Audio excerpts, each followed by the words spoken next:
Well, hi, welcome to the KaiNexus Continuous Improvement Podcast. I'm Mark Graban, Senior Advisor with KaiNexus. We're joined today by Chris Burnham. He is one of the newer members of the team. I've known Chris for a while, and we're going to have a chance to talk with him as we have with other team members. We're going to combine two episodes here. We've done some podcasts on the theme of why did you join KaiNexus, and then we've done some episodes about what do you do here. We're going to do both today with Chris. So, Chris, thank you for joining us. How are you? I'm well, and I'm happy to be here. Thank you, Mark. Happy to be here on the podcast, and I know you're happy to be at KaiNexus. And you've got a unique background and story and history with KaiNexus before joining as an employee. Do you want to tell that story? And then Chris blogged about it also, but we'll link to that. But here we have a chance to hear it directly from him. What was your story? Yeah, no, I appreciate the opportunity to talk, especially when it comes about my career and my relationship with KaiNexus. I've had the benefit of learning, practicing, and teaching continuous improvement for the better part of almost 20 years now.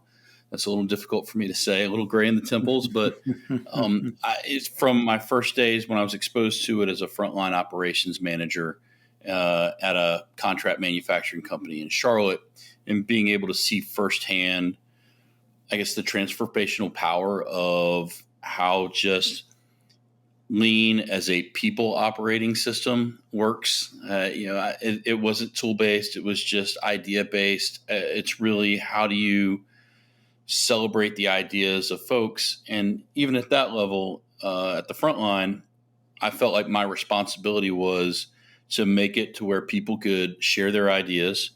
When an idea came in, to make sure that it was routed rapidly to somebody that could take action on it. And in that environment, normally it was my manufacturing engineer who I shared a cubicle with. And then having a bias for action, so the employee sees the work in their suggestion and they have input, and they've got they see firsthand their idea coming to life in their workspace. And it's addictive once you get used to it. And, once you work in an environment with lean principles at work, you never want to work anywhere else or in an environment without one. And so I really realized the power of continuous improvement is something that it helped people and teams be the best versions of themselves. So the last 3 years of my career, I was focused on leading a global team responsible for an employee-driven continuous improvement program, or bottom-up, as some people would call. And I was fortunate to have support and accountability to the C-suite.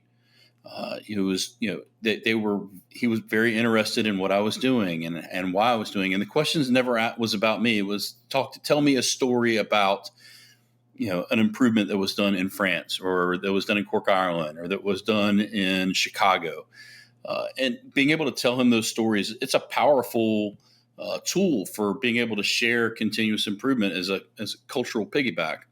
And when I was tasked with that program, I'd been friends with Greg Jacobson since and the team at KaiNexus since 2014.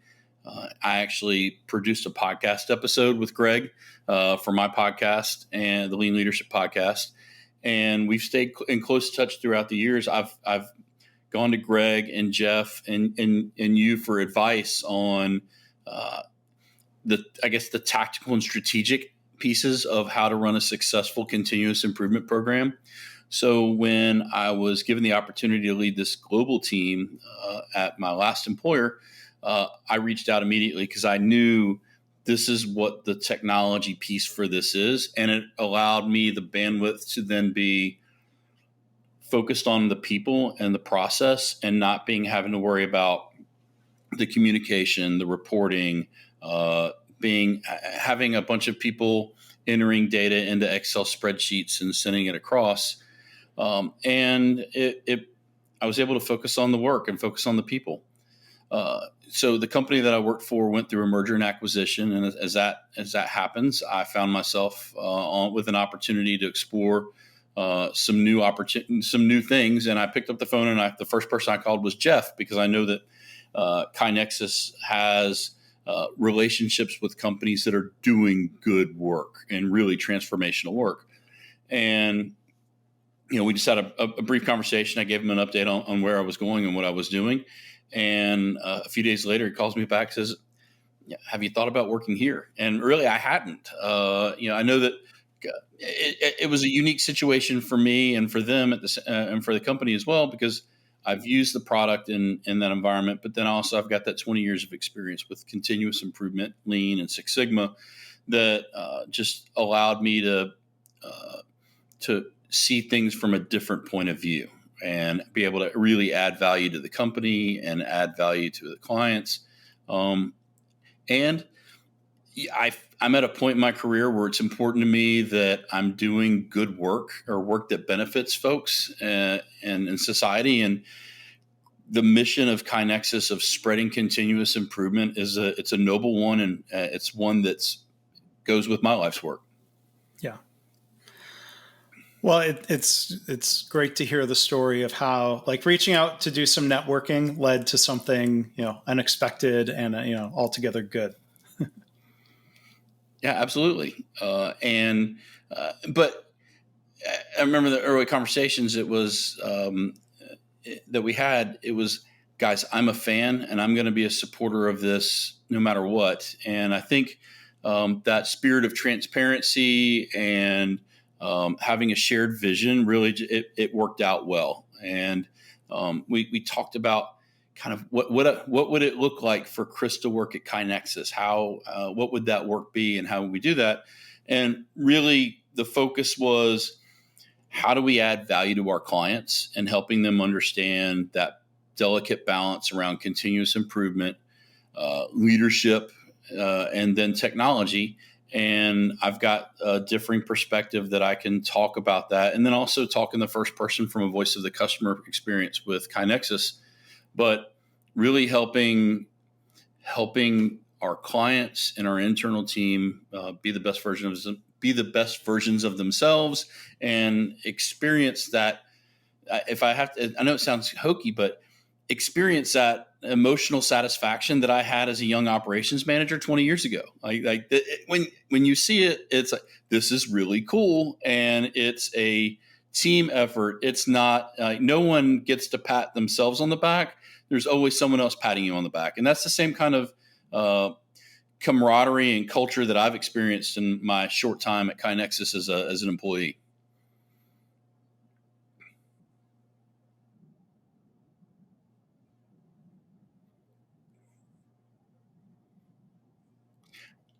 My job title is Senior Lean Strategy Director.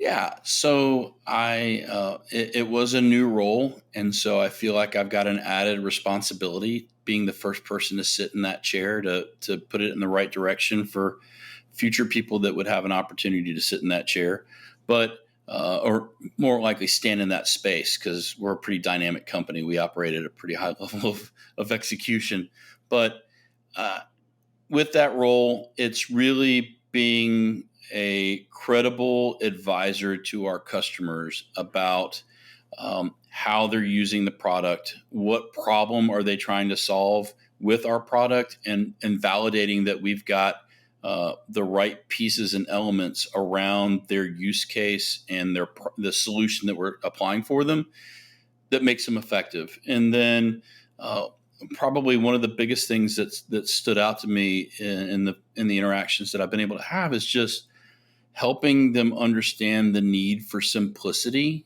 When the product is dynamic and we can do a lot of great and different things, but how do we keep it simple for the person at the front line that has an idea that wants to share? If that's their use case, if it's project management, how do we make sure that the communication, collaboration, and information that you need is in the right place and it's accessible? If it's a tiered huddle strategy or a status at a glance, Status at a glance is status at a glance. You want to be able to look at it, understand it, comprehend it, and then allow the normal, the automatic functions of your brain tell you if you're in a good or a bad place, and if you need to jump into problem solving mode, or if you just need to be in awareness mode. And simplicity is a key element of all of that in the work that we do. And you're so uniquely positioned with your lean and continuous improvement experience, your experience as a KaiNexus customer, and the roles you've had. You're going to be talking to people who I think are going to appreciate, hey, Chris has been in my shoes in a number of different ways. I think that's going to be really helpful. Yeah, I think that actually gives me an ability to be an empathic listener. And when I'm having these conversations with people about the challenges that they're facing with their continuous improvement program, I understand it at a frontline level. I understand it at a mid-manager level. I understand it at a global or a system level. And I'm able to I think that's one of the things that I love about this work is that your experiences. I don't like using the word expert. I'm experienced. I've gone through something similar to that, and I see my role as being able to connect the person with that problem with someone who's got the experience to be able to solve their problem or have the solution to get them to that next step. But with CI work, you've never solved a problem. You've solved that version of the problem, and then if you do the Deming cycle or the PDSA cycle, or kata, whatever improvement methodology you use, you re-examine it, and if you really focus on it, the next improvement presents itself, and you've got another opportunity to really take things to the next level. I think Stephen Johnson talks about it in his TED Talk. It's the adjacent possible. Solving this problem gets you to the adjacent possible of the next iteration. And as organizations are iterating, I don't know if it falls in the category of Freudian slip, but you almost said prevent improvement instead of, I think you said present improvements. What types of things in your experience prevent improvement, and how will you in this role and KaiNexus work with people to try to help get rid of some of those barriers to improvement and the barriers to building a culture of improvement? Yeah, so the problem is multifaceted, and it presents itself in a lot of different ways at different levels. At the front line, the two main reasons that people don't share their ideas is they have a psychological safety. If I share an idea, then I'm going to get more work, or I'm going to be seen as complaining, or my manager is going to give me additional work on top of the work that I already have to do. So there's this safety element or component of not wanting to share because of just preservation. The other thing is futility. I think it was you that I actually heard this from, and I've used it a lot in my my work. Is that employee ideas and suggestion box systems can be places where good ideas go to die. I think that the appropriate credit is to you on that. But futility, in the work that I've done, I can remember countless conversations where I'm having meaningful conversations with frontline employees and say, "Hey, that's a great idea. You should share that." And they say, "Well, I've told somebody that, and they didn't do anything with it, and I don't want to waste my time again." So that's on the front line. I think as you go further up, it presents itself in a couple different ways. Continuous improvement work is not something you can delegate. You have to participate in, and that's one of the elements of a successful CI culture is that it's leader led, and from the C-suite makes it really powerful. And when it's leader led from the C-suite, the leader states, "I am going to be participating in this, and I expect you to be participating in it as well. Let's do this together. I'm not doing it to you. I'm not delegating it to you." And so that's one aspect to it. So if you look at your leadership structure, are you delegating your relationships and your improvement work to someone else? And that's not an effective recipe. And then I think the last thing is around technology. I work for a technology company, but I would just, anybody that's listening to this, and obviously I have a favorite, but you have to have some component of how you organize, how you share, how you collaborate, how you communicate. And technology, if we didn't learn anything in 2020, in the last year with the pandemic, it's your technology as a collaborative enabler plays a critical role in the work that you do. And it allows us to shift to a mindset of results are more important than location. But that focus on the results helps from there. But oftentimes, one of the basic problems that I see is that we're allowing the technology to dictate the way that we're trying to solve a problem, rather than let's dictate how we solve the problem and our solution, and then find technology that augments that and increases that our ability to do that. And that's why that's one of the attractive things to me about KaiNexus is that we have a lot of different use cases, but the only use case that we're going to work on with you is the one that solves your problem. We don't have a technology that's going and hunting for problems to solve. Yeah, that's all really well said. And just to go back, give a couple verbal footnotes. When you talk about fear or the lack of psychological safety, I think of Professor Amy Edmondson, and would encourage people to check out her work. A book called The Fearless Organization is really good. And then when it comes to futility, it was actually a professor from UT Austin, Ethan Burris. Did you see him speak at one of the KaiNexus user conferences? I did it at the user conference, yes. Yeah, or KaiNexicon, as we call it now. And we're going to do that again in person in 2022. But Ethan Burris, and I can put links to this in the notes, he's done that research, and bigger than the fear factor is the futility factor, and you sum that up really well. So we don't want people to have that futility like they get with a suggestion box. The other phrase you used, where good ideas go to die.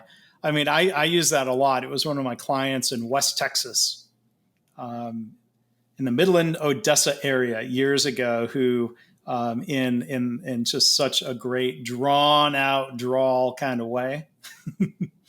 She said, I'll try it. Good ideas go to die. And for emphasis, the word die must have lasted 10 seconds, or at least.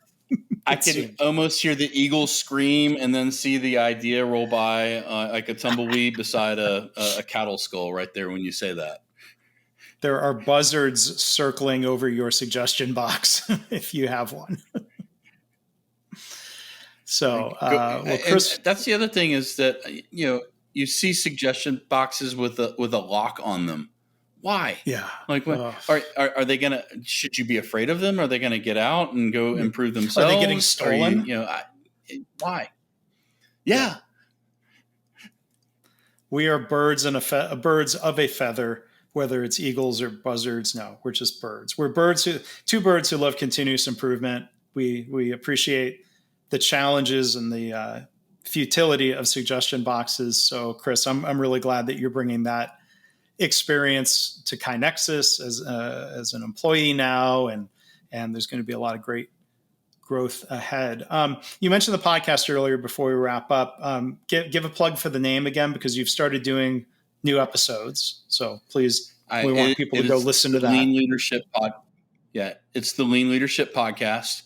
It is a weekly, usually somewhere around 20 to 40 minute type podcast. I used to think to myself, I want my podcast episodes to fit within the commute that someone has. That's changed now. I really want you to be out exercising and put your AirPod in and listen to some great content about the leaders in this thing that we call continuous improvement, that are the thought leaders that are that have done the work, that have experienced the setbacks, but that have success stories and that are passionate about that. My goal for starting the podcast when I did it 5 years ago or 6 years ago now is the idea of being someone that can connect to someone else in the community and be able to share ideas and to be able to listen, because we all we all experience similar challenges. I think by hearing a diversity of thought and ideas, the best ideas tend to win out, and they tend to help us be successful in what we do. Mark, I wouldn't be true to my podcast roots if I didn't try to put the hat of the host on for a moment. I know we talked about why I joined KaiNexus, but recently you wrote a blog post and a release about you had your 10-year anniversary at KaiNexus. So turning the tables here a little bit, can you share with the listeners and the people viewing of why you joined KaiNexus? And to that end, 10 years later, you're still here. And if you could share with us why. I will. And they call this in the radio business a tease. I guess it also applies in podcasting.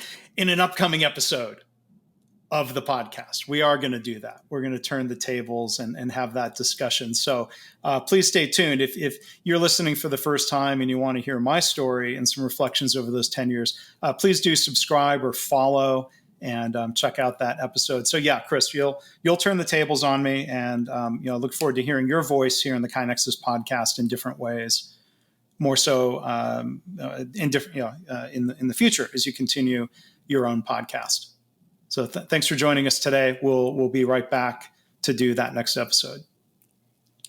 Thank you.